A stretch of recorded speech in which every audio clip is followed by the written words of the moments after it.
You're listening to the Known Legacy Podcast, brought to you by Known Legacy Ministries. For more information, go to knownlegacy.org. Now here's your hosts, Bill and Travis. Good morning, Bill. I have not heard that in a long time, and I'm really grateful to hear that. It has been It's been way too long. hot minute. It's been a while. Hey, it's but good. before we get into it, always thank you so much for checking us out wherever you're listening to us. If you'd like to give a review, that'd be fantastic. Check us out at knownlegacy.org. Give us a thumbs up. You can find us on Facebook. Are we still on Instagram? We are. All right, we're on Instagram, and so continue there. If you haven't picked up Bill's book yet, you can still find it on Amazon. Check and the it audio. out. Check it out. So yeah. you can go to sleep every night with Bill whispering in your ears. So today, you can be more than what you were. Even my wife doesn't want that. She's like, stop. No, that's awesome. Anyways, yeah, and check info it at knownlegacy.org. As always, thoughts, comments, questions, concerns, bookings, whatever. That's the place to go. Yeah. So. We are so glad to have you guys on here today. Travis, it's so awesome to see you again. It's good to see you, too. On this camera, on our little So, Bill, I have a screen. question. Yes, sir. And this is so. If you don't know this yet, we live in Dallas-Fort Worth area, which is Texas. It's a part of this wonderful thing called the Tornado Alley, I guess. Yeah, we're like the bottom of it. Yeah, we're the bottom of it. We're at the intersection of the hot, humid air from the Gulf and the cold, frigid air from the west over the mountains. Thanks, Bill Murray. Thanks, meteorologist Kyle. You are most welcome.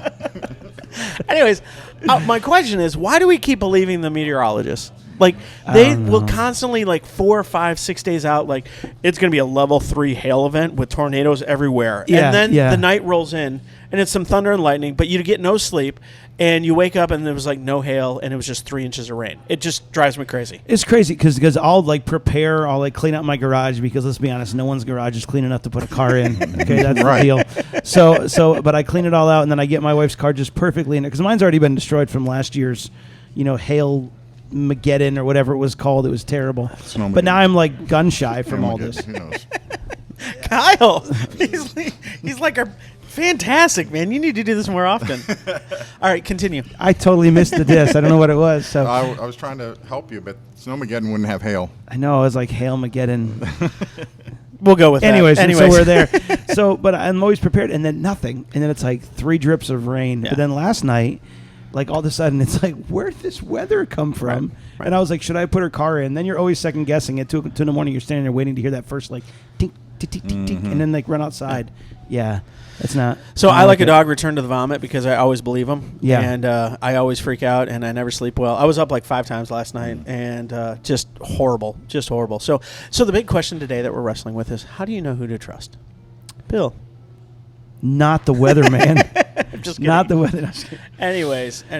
So Well, yeah, no, I love it. I love, and it's just as I'm keep going, I'm in the better safe than sorry realm of that stuff. Where I'm like, I'll do what I need to with it, but yeah, it's so annoying because I'm pulling in furniture like that. We're like, I don't want, but I mean that one time last year, I think I told you guys about this, where my son's graduation, we had literally finished putting in the last flowers, and I was hanging up the lights, and then like about 2 hours later, that Hailstorm. tangerine size hail starts coming in, and it's like it just decimated everything. We're still recovering. When I mean recovering, like we're fine, like we're gonna make it, people, but like we finally got a new fence like now because it was so bad. The guy's like, oh, this is like you were right in the middle of it.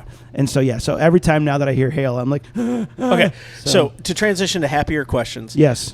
We know that springtime is hail time here in Texas and tornado time. Tell me about your because I'm a big guy. I come well insulated. What's your springtime food? Like once spring is sprung, you're like, this is a food I'm gonna transition to. Like I know some guys will transition beers, like from a dark beer to an amber beer or whatever. Yeah. Some guys will transition alcohol, or I don't know why I'm stuck on. You're stuck on alcohol right now. Some will do cigars, I guess. You said food and you went right to beer. I know. Well, I think it's because I had a conversation with a guy at a brewery earlier this week about this exact question. Interesting. So, anyways, what's your springtime food? I think for me, what I love is corn on the cob.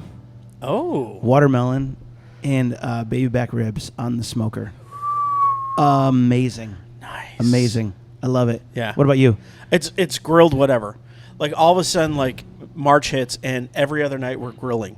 We're grilling something. It doesn't matter what it is. We're just grilling something. So it could be hot dogs. It could be burgers. It could be chicken, anything that's on corn. the grill.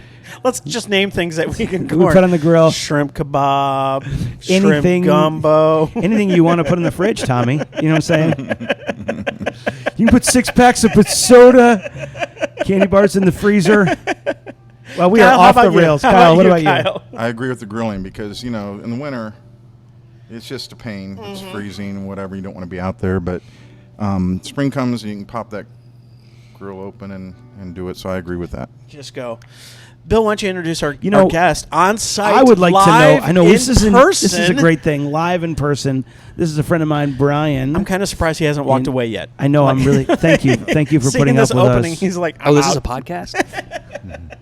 Well, that's what we call it. I don't know if anyone else would call it. Someone call it a train wreck, but anyways. Yes, and so guys, this is my friend Brian. He is the founder of Make Ready, which is and I won't even explain it, but I actually want to hear what your food is because that's most important now. It's not about you, and I want to share it. What is your favorite food for this season? My favorite food in this season is whatever my friends are grilling out and spending all their blood, sweat, and tears on Saturday making, sounds and like I a just good day. show up and eat it. A tip of the hat, fine That sir. sounds a tip of the good. hat to you. Because what's the adage? When you grow up, there's 2 things you're interested in as a man: either meat or World War II. Yeah. Yes. I'm a World War II guy. See, I went to the grilling meat and watching Band of Brothers at the same time, so I don't know if that's okay, if that's too much in this time continuum, but I like them both. Your It's like machismo multiple is strong. personality disorder. Yes, it very Right. much is. Right. It very much is. Well, I love it. No, that's awesome. That's great. World War II is another fun thing, but that's a whole other podcast that we can do too. So, but Brian, share us a little bit about Make Ready and kind of what Make Ready does and what its goal is. Kind of even how you decided to start it. Because when we first met, I think we were at like Black Rifle Coffee, just kind of hanging out and hearing your heart. And I'm like, I like this guy. I love your heart of what God is doing in your life, and I wanted to hear more. And I want our team and those who listen to Known Legacy know more about what you're doing. So can you share a little bit about that? Awesome. Well, thanks, Bill. I'm so grateful for being able to be on here with you guys, and I've been able to be listening to you for a while, and been I'm so encouraged. sorry. I know. Well, it's when I need to go to sleep at night. but then Travis, you come and say something interesting. Yeah. What the heck? You know what? I'm having a barbecue at my place later this weekend. Why don't you come on over? If you could say that same thing in front of my wife, that'd be fantastic. Oh, man. Well, I'll tell you what. Make Ready. We want to transform men through discipleship. Okay. And Awesome. that is something that me and my business partners, and I say business, this is a nonprofit, and we're trying to do this together with a lot of other guys, but we want to create tools that help men lower the barrier of entering into discipleship with other men. That's awesome. Because there's, in my experience and in knowing guys and having conversations, there's so many people that look at the Great Commission as such a tremendous feat to accomplish. As if I've got to go get a seminary degree, I've got to be a Bible study leader, I've got to do all of these things, and they're timid. They're like, I'm not that person. But it's a day one mandate as a believer. Yeah. And it's you bring what you have and just trust that the Lord has provided all of the steps along the way without you realizing it or not. Yeah. And built into you the man that you need to be to disciple others. So what we want to do with Make Ready is we want to help men accomplish the Great Commission using digital tools. We want to be the rails that men use to run the train of their own discipleship. That's cool. So when you say digital tools, what do you mean? Like, what's that? So we're the platform that men are going to do their discipleship on platform. They're going to connect with men. They're going to be able to run their groups. Churches are going to be able to downstream different resources and things that they do locally to put in the hands of the actual disciple makers on the ground that have 3 to 4 guys that they meet with, and basically just empower them to do what they are called to do. That's awesome. So I'm really encouraged because I feel like the conversation of discipleship has really ticked up within the church world in the last 3 to 5 years. But one of the things that I found is that everyone kind of has their own definition of what discipleship is. And often one of my challenges is for me and my tribe, my tradition, we have always associated discipleship with the discovery or the intake of knowledge. and it's very single focus. Like, if you know more information and you're smart enough, then you're being discipled. And what I'm realizing is some of the guys that I know and that I even care for, they are biblically smart. I mean, just crazy smart, and they're horrible people. So what's your working definition of discipleship, and how does that integrate like life transformation as well as biblical knowledge? Because we are a pretty biblically illiterate culture. Yeah. Sure. And I mean, I think a lot of the misunderstanding of what discipleship is sourced in not knowing, not being educated enough. Right. So that's part of it. I think that education's part of it. I think that learning's part of it. But listening is just as big of a component. And I think we miss that as men. We don't just sit around and just have conversation. There's a lot of Bible studies that are great. There's a lot of podcasts, a lot of teachings that are fantastic, and those should never be abandoned. But there's no, how do I use this in my life? Places out there that I can go listen to just this fantastic teaching from some pastor across the country. Yeah. I can learn something, but I'm never going to be able to apply it in a way that somebody sitting next to me at church is going to be able to speak into my life. Yeah. And have just that built-in camaraderie and understanding that they listen to me, they know what I need to hear. Yeah, and I feel like we missed that. Yeah, no, Brian, I think you're absolutely nailing it, because I think there's words of encouragement, there's words of accountability, and there's words of forgiveness that a guy sitting next to you can offer you, which we all need throughout our lives. We need times when someone calls us out and goes, "Dude, you're like, suck it up, Buttercup. Pull it together. Like, I don't know what you're trying to do, but it's not working." Well, men respond to that. Yeah. Right? And I think we're missing that because we've become so isolated in this culture. Right. Social media has separated all of the older guys that have great things to say, and all the younger guys are all on social media, and COVID came and just severed the tie. Ooh. Oh, yeah. Wow. And there's just no way to connect those two groups of people. Wow. So I love that idea of discipleship and relationship, because I think and you said the way that you said it is listening, and I think that's the biggest goal of discipleship, is learning how to listen to the Spirit, and then having the guts and the brotherhood to the armor bearers around you to step out into that. And I think that's what Bill's in the middle of right now, is learning to discern that Spirit, being bold to step out into some crazy stuff that most people in their right mind would be like, no, that's crazy. But people who are in the Spirit would be like, man, if the Spirit's discerning that and giving that to you, run, and we got your back. You know what I mean? And so I love that. So how do you facilitate that relationship component through that digital medium? Is it just more of resources that congregations can tap into, or how are you doing that? We're going to create resources. We have created resources. Right now on makeready.org, we have about 400 clips that we went around and we interviewed about 50 guys that we thought were just incredibly gifted at communicating simple ideas from Scripture in a really short 30-second to minute-and-a-half way, designed to be shared on social media, to be consumed, and really they're just conversation starters. We don't want people to just, I'm going to go get my information from these videos. Right. We want you as the discipler to watch some of these and say, hey, I know that Bill needs to hear this, and we need to talk about this. And so I'm going to use this as a conversation starter and say, hey, Bill, go watch this video. Yeah. And let's get together for coffee and talk about this. Yeah. Because I think this will really bless you. Because I see something in you that you may not see in yourself. Yes. Because I have done the work to be around you. Yes. So it's almost kind of like an adrenaline shot for these guys to go, I can have the courage to go and to talk to this guy. Hey, like, can we watch this together? I want to show you this cool video. Like, even just sitting next to each other. Like, just, that's awesome. I love that. Absolutely. And I want to point at these guys and say, look, you do the work of discipleship. Yeah. We will resource you and help you do that. But don't look at us to give you a fill-in-the-blank process of do this, then this, then this, and this book will disciple you.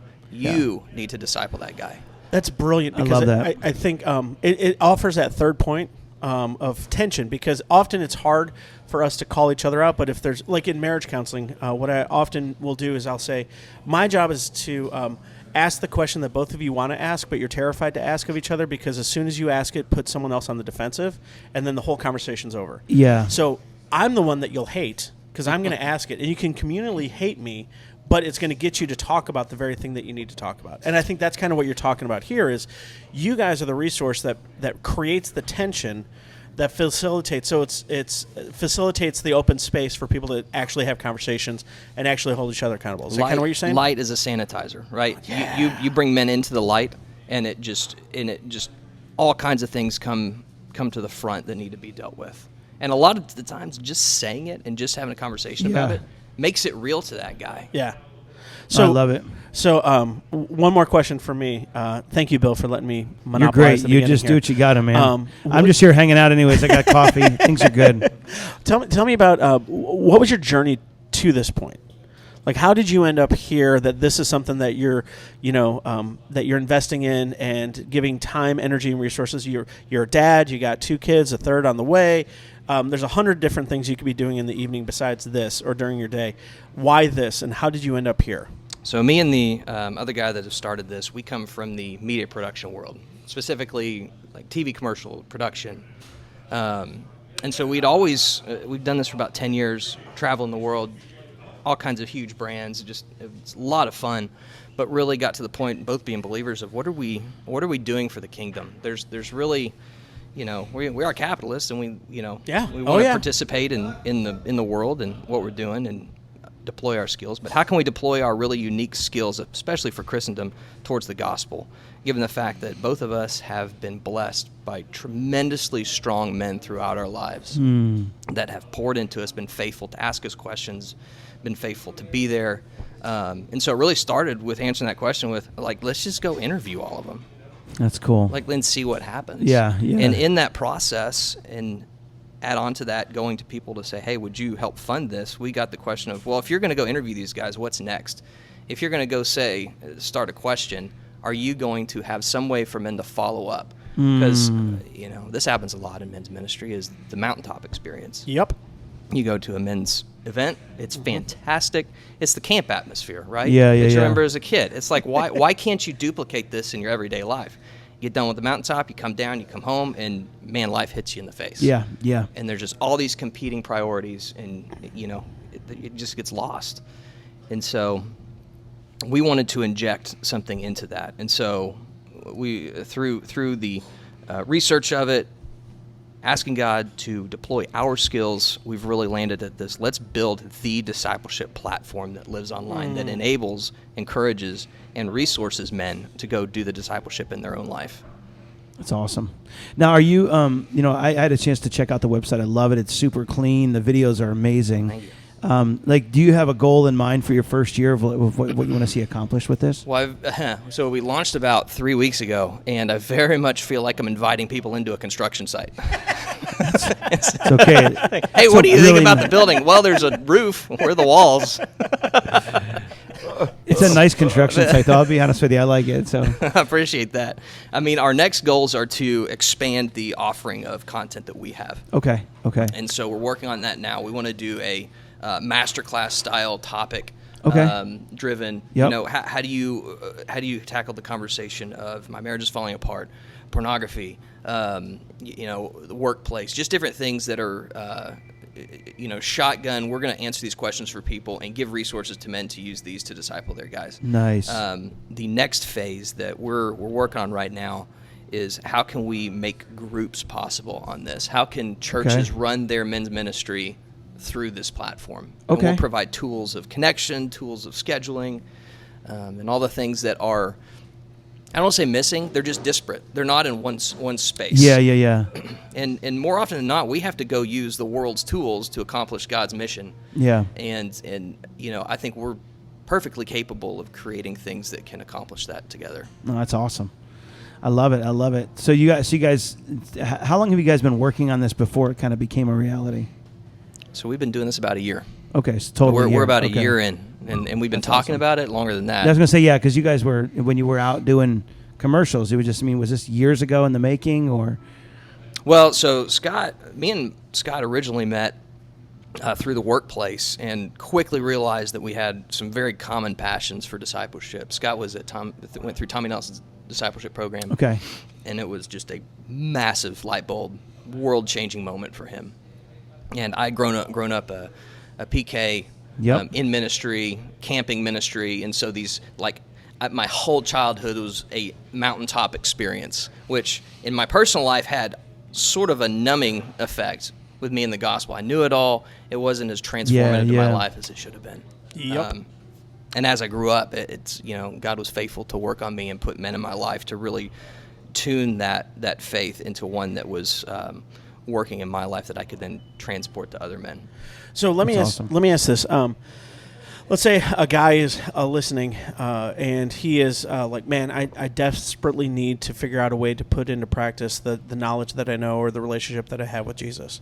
What would you say are some initial first steps that maybe you would encourage them to engage in? And then the follow-up question is, there's a pastor listening to this, and he's like, okay, I've been doing the men's ministry. It's one event. It's a big, shoot guns, fireworks, woohoo! But the guys aren't being transformed per se. It's just a lot of meat. And a lot of, bro stuff. What would you encourage that pastor with? So the guy who desires discipleship, and then the pastor who is like, man, I got to transform how we do men's ministry in our congregation. Yeah. I think the first thing that the guy needs to realize is the onus is on him to make disciples, not for those who want to be discipled to come to him. So you've got to find your men. That was something that Tommy Nelson's always said, is like, where are your men? Yeah. Every time you bump into them, where are your men? And you have to, as a disciple maker, continually be processing that. Or who are the guys in my life that I'm pouring into and being faithful to disciple? That's a question they need to answer, and they need to start finding those people. Whether it's 1, 3, it's not a number. Right. Yeah, Just be faithful with what's in front of you. Yeah. And there's seasons that's more active and seasons that it's not. But you need to be on top of that. Your family is your number one priority in that. Your wife is your number one priority in that. Yeah. And for pastors, man, I know a lot of pastors that deal with this a lot. Yeah. And in the research that we've done, there is a 6 to 10 time amount spent on women's ministry in churches than there is on men's ministry. Which is a catch-22 because you're not spending money on men. Why are they not? They're not coming? Well, I wouldn't spend money on them because they don't come. Right. It's a chicken or the egg. It is a chicken or the egg. And so I think that the church in general, and there's some churches that are doing this very well, but in general, it's very geared towards women. Yes. Very geared towards what can we do for the kids. Yep. And there is not a lot geared towards men. And I'm not talking about driving a semi-truck across the stage and saying, look how God takes you through life and these big old fireworks. And it's something that you got to get your men to believe that discipleship is a real thing, and that is what you have been called to. Right. Yeah. You've been called to be watchful, to stand firm in the faith, to act like a man, be strong, and then do it all in love. Well, and I would wager to bet that most of the pastors that desire a men's ministry are not actively discipling any group within their church. They're sharing, they're teaching, and most of them are very well educated. But I'm shocked by the number of guys. Like, I think one of the most underutilized resources the church has is our board of elders. We have elders. I'm guessing most congregations do. It's a biblical mandate. But for our tribe, it's often these guys that will show up. They'll be once a month meeting, maybe in the morning doing some breakfast, and then they pass out bulletins on Sunday morning. Or maybe they help distribute communion. And I'm like, if this guy is an elder for 3 years, he should be on the precipice of being a pastor. Like, we should invest in them to the point where they're biblically literate enough to become a pastor, and they're discipling other guys. But I find that so many times that's just a community. So I guess my encouragement is like, I fall into the trap of I have to scale this up for the whole church. Yeah. And I think sometimes God's like, no. I just want you, and that's why I appreciate what you said for the individual. Who are you discipling? Like, that's the question that you need to start with. Like, who are the 2 or 3, 4 guys that you're just pouring into, that you're connecting with, that you're doing lunches with, that you have fun with, that you laugh with, but you're also helping direct the gaze towards Jesus and what he's doing in their life and your own life, not just doing another meeting. Does that make sense at all? Yeah, and I think the key to that is vulnerability. Oh, pastors don't like that word. I don't think they do. And I think that a lot of the problems you find in pastors and why you see such dramatic collapses of men that have been very good at communicating the gospel is because they've isolated. They believe that nobody understands me. I'm not one of the guys anymore. I'm something different. Yeah. And I don't know that that's something that they're hammering into their own brain, or just that's the culture that the church has created. And the pastors are up on this pedestal of, well, you've obviously got it all together. You go disciple for me. And then you get into the consumeristic idea of church, and this is something men have totally bought into. Wait, I've got to why do I have to go share the gospel? Why do I have to disciple? I pay my dues at the church. Right. They do right. that for me. Right. We hire professionals. We for hire that. professionals for that. The pastor. Yeah. So true. So true. Anyway, so I think that goes back to your question of what should pastors do. They need to be vulnerable. They are one of the guys. They're one of the men. And they need to be just as poured into as they are pouring into other men. I get that. The bar, everything rises and falls in leadership. So if that bar isn't there for them, how is this ever going to change anything else? And so I love what you're doing. So let me ask you this. How can guys get involved? What can they do to support you or get involved in your ministry? So makeready.org. Again, Makeready.org, it's a construction okay. site. It's a pretty construction site. It's a nice It's construction gorgeous. site. I'm very proud of it. I have not moved around any ones and zeros to make it look that pretty, but That's awesome. There's some guys that are very talented working on that. So what we have created, you can go on there, you can make an account, you can view the videos, you can make playlists, and you can use those to start conversations with your men. You can share them. So they can things actually like go that. on there, sign up, Correct. and have like a list of things like, hey, when I talk to my buddy, I can pull up these, Absolutely. these three. Search topics. That's Hey, awesome. we're having this conversation in our small group. Like, let's talk about this. And they can That's go in there and do awesome. that. So that's where we are in phase one. Okay, Again, okay. it's very much a minimally viable product. There's much, much more to come. Absolutely. No, absolutely. No. And I think that's great because I think just even getting that vibe, because I think there's a lot of guys who are like, I want to do something. But again, we're all so tangible. We want to actually do something, not like some ominous, well, go in the peace and admonition of the love of the Lord. You're like, awesome. What do I have to do today? Tell me what to do. Tell me. So now it's like they can go to makeready.org. Go to makeready.org. Sign up and get an account. Yes. Find some videos that you can send your men, then go get a beer with them and talk about it. Sounds amazing. A spring beer. A spring beer. Something light. Fruity even. Something fruity. No IPAs. Summer Shady from Leinenkugel would be a great choice. Wow. Anyways, no, I think that's great. And with that going on and signing up, I think the other piece is, and you alluded to it, if you don't have that group of guys that you're investing in on a regular basis, find those guys and start texting them on a regular basis. Yes. Text them the memes, start to build that community, start to build that rapport. I mean, that's how Jesus did it. What did he do? He spent 3 years investing in these 12 guys, right? Yeah. Building a relationship so that as he was teaching them, it sunk into their hearts in a way that the world would never be the same. And you know what? At dinner, when Jesus showed up for dinner, he may not have always been talking about some deep theological. He may have talked about the hail. Exactly. He may have talked about the hail and what's going on in culture yeah. and what's going on. And there's tons of things that Jesus said that weren't written down because we just didn't need to know. But Yeah. I want to believe that he was normal. Guys Yeah. follow guys Yes. that are normal and guys that are approachable, and I think guys that are humorous. And I can't help but think that Jesus often poked little inside jokes at each other, and Jesus was the instigator of that sometimes, and you're just like, yeah, that's the guy I want to follow. Always appropriate. He was never inappropriate, but we as guys can joke with each other like none other. I saw a meme the other day. It was like, a good friend is someone who will destroy you in front of others and absolutely champion you behind the scenes. And I'm Yes. like, yeah. That's pretty much my that's friends what we right do. now. That's what we do. That's what we do. That literally is traffic. That is you to a T, man. That's pretty much what you are. Anyways, No, this has been good, man. It's good. And as we wrap up, so please make sure you guys go to makeready.org.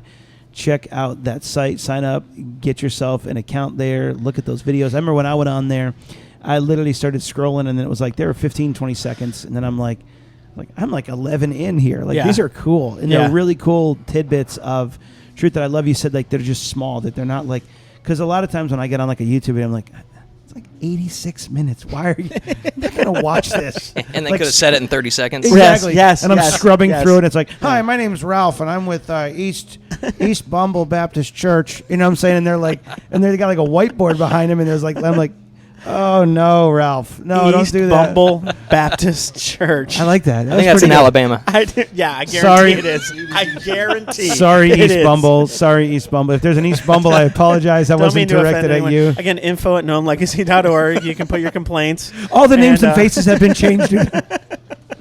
No, so Anyways, part Brian, of, thank you so much, man. Thank you on the so much. journey. Thanks Thanks for for being having on the me. journey and doing the hard work to give us resources to be able to help disciple. Yes. Gentlemen out there, the culture is ready. Yes. We need men to step up, and not to.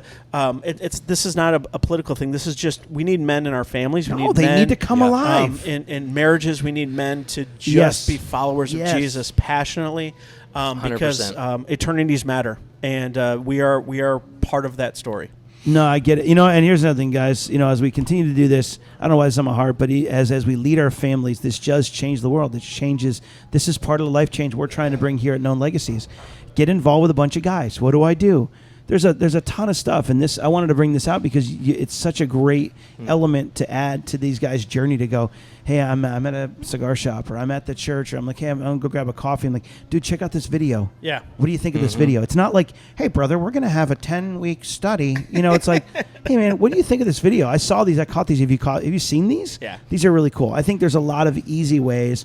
And it's just like you said, I love that the tools are high quality. You're gonna love these videos, guys. So check them out. Go on makeready.org. And so thank you again for being a part of this. But we're not done yet. We're not done yet because one of the things I've missed in these moments are our Fast 5 segments. There it is. I love it. I have missed that as like music. Can I hear it one more time? Can I hear it one more time, Kyle? Oh, there it is. That's so good. Oh, good gracious. Okay. We are such simple men. We are. It does not take much. Talk to my wife. It doesn't take much to get me excited or happy. So. Oh, we're going there today. We're going there. No, I mean like ice cream. Ice cream and coffee and long walks on the beach and good conversation. I feel like your red face would be more red if it wasn't already red. Anyways. Yeah, you just can't. It's just one color. Yeah. It's just one color. Rojo. It's like it's like the glory of God shone on me. So going to the Fast 5. Yes, moving into Fast 5. So, dear Jesus, I'm so sorry for my attitude today. All right, so, okay, number 1, what is the most interesting place that you have been, Brian? Kyoto. Why Japan. is that? Why is that? Oh my gosh, it's like being on a different planet. Really? Yep. Okay. We did a project over there, and growing up in Texas, you don't understand the extent that the gospel has reached until you go to somewhere that's just totally different. Wow. Where you can't read the language, you can't even ferret where the bathroom is. They read up and down. Yes, like, it's I do just remember that. different. I was there for about 8 hours, and I was lost for 8 hours, so it was good. Japan is fascinating. I was like, they were still smoking cigarettes inside restaurants. I'm like, are you smoking? Like, what is that? Yeah. So India's like that too. FX has a new series out called Shogun. Have you guys started watching I that have yet? not. So many people have told me to. It is absolutely fascinating. It is, but be ready. It is almost entirely subtitled. And so, you got to pay attention. You got to pay attention. But it is fantastic to see this completely different culture from what we know, but they deal with the same things that every culture deals with: families, bloodlines, and property, and battles. And it's fascinating. Like Yellowstone, but in Japan. Yes. Yes. Yes. It's got a mental picture. Kevin Costner dressed up as a samurai. I bet there's a picture out It there. probably is. That's what AI is for. Anyways, all right. If someone has a picture of Kevin Costner in a Shogun outfit, Info at knownlegacy.org. Info at Known Legacy. I'm expecting that today after this. All right, number 2. What is one haircut you would have forever? Roger Federer, circa 90s. Okay, that big fluffy. It's just that like the that, mane. when he would it's the the mane. pull it back. And, yes, and I he do remember spends that. an hour a day on it, but it looks like he just wakes up. He just wakes up and there it is. Yeah, just does a little shake. That's awesome. Man. That's awesome. Yeah, mine's not like that at all. All right, what's your favorite thing you like to do with your family? There's the times in the morning where the kids run in and me and the wife are just so tired and they just jump in bed. And the things that come out of their mouths is just so fun and so funny. And I'm half awake. I'm half frustrated. Yeah. Yes. Oh, yeah. Oh, yeah. But I just love it. This stage we're in with kids is so much fun. That's awesome. How old are they now? Yeah. Almost 6 and 3. Wow. One coming in 3 weeks. So, Enjoy. yeah. Enjoy. It's crazy because mine's 15 and almost 19, and They don't jump in bed with they me don't jump in anymore. bed anymore. I think that's creepy. My that dog mom and dad does. sleep together. Yeah, that would be. My dog does, but other than that, the kids don't. So, okay. So, favorite childhood memory of yourself, like something you had when you were a kid. Man, when we were growing up, my dad ran this thing called Worldview Academy, which is a Christian academic leadership I remember. camp. Yeah. Crazy enough, I remember that. Really? Yeah. Yeah, it's still going strong, but they go around to different college campuses during the summer and hold these Christian camps, and we would, growing up, travel with them. That's and so we got cool. to see some of the coolest things. So it doesn't boil down to one memory, but it's just the it's okay. aggregation of all these memories of travel and being with family. And I never knew how unique that was until I got older. Yeah. You know what's crazy? So, side note, guys. So when I met Brian, Brian Sims, by the way, sorry, but I don't think I ever said your last name on here. Irrelevant. I'm so sorry. It's okay. And so we're having conversation. He's from Midland, Oh. And we kind of connected through another person. So I don't know how he met him. And I was like, wait a minute, Brian, is your dad Randy? And he's like, I don't know. he is. I used to lead worship for Randy at a community Bible study event live. That's awesome. His dad is literally one of the greatest storytellers I've ever. I mean, I remember I would sit there underneath him like, please speak. Please keep talking. I mean, it was so good. That gene did not pass. Oh, he's so gifted. I'm like, dude, this guy's amazing. And so anyways, yeah, that was a crazy side note that when I met him, I was like, You're a digital storyteller. Yeah, He's I an provide the analog. opportunity for other people to be awesome. He's analog storyteller. It's a digital. Yeah, Dude, it yeah. passed down to you. it definitely passed Absolutely. down. Absolutely. Brian is short selling himself. He's Those really videos gifted. are storytelling He is and amazing. it's digital. He's Well done, amazing. sir.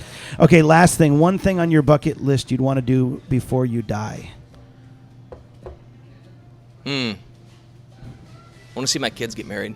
High five. That's solid. Want to walk my daughter down the aisle. Yeah. Wow. I think I'm going to cry in a second. I'm sorry, guys. I'm a sucker. That's a great way to end this. Guys, please check out makeready.org. Check them out. Hey, pick up the book, and then you can also donate to Make Ready. You can donate to Known Legacy.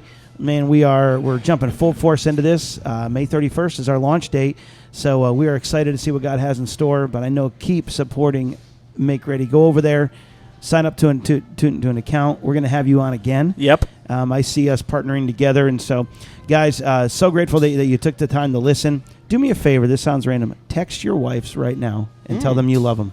Text them right now. Tell them you love them, that you're for them. Just random time. It's like whatever, 10 something in the morning. Just text them.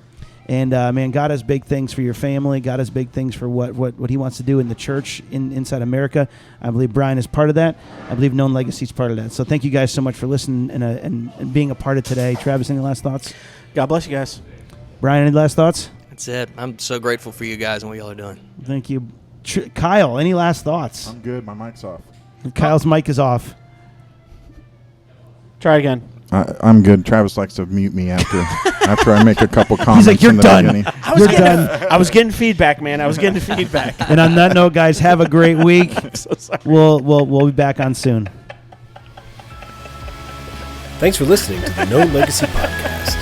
We'd love to hear from you, so email us your questions or comments to info@knownlegacy.org.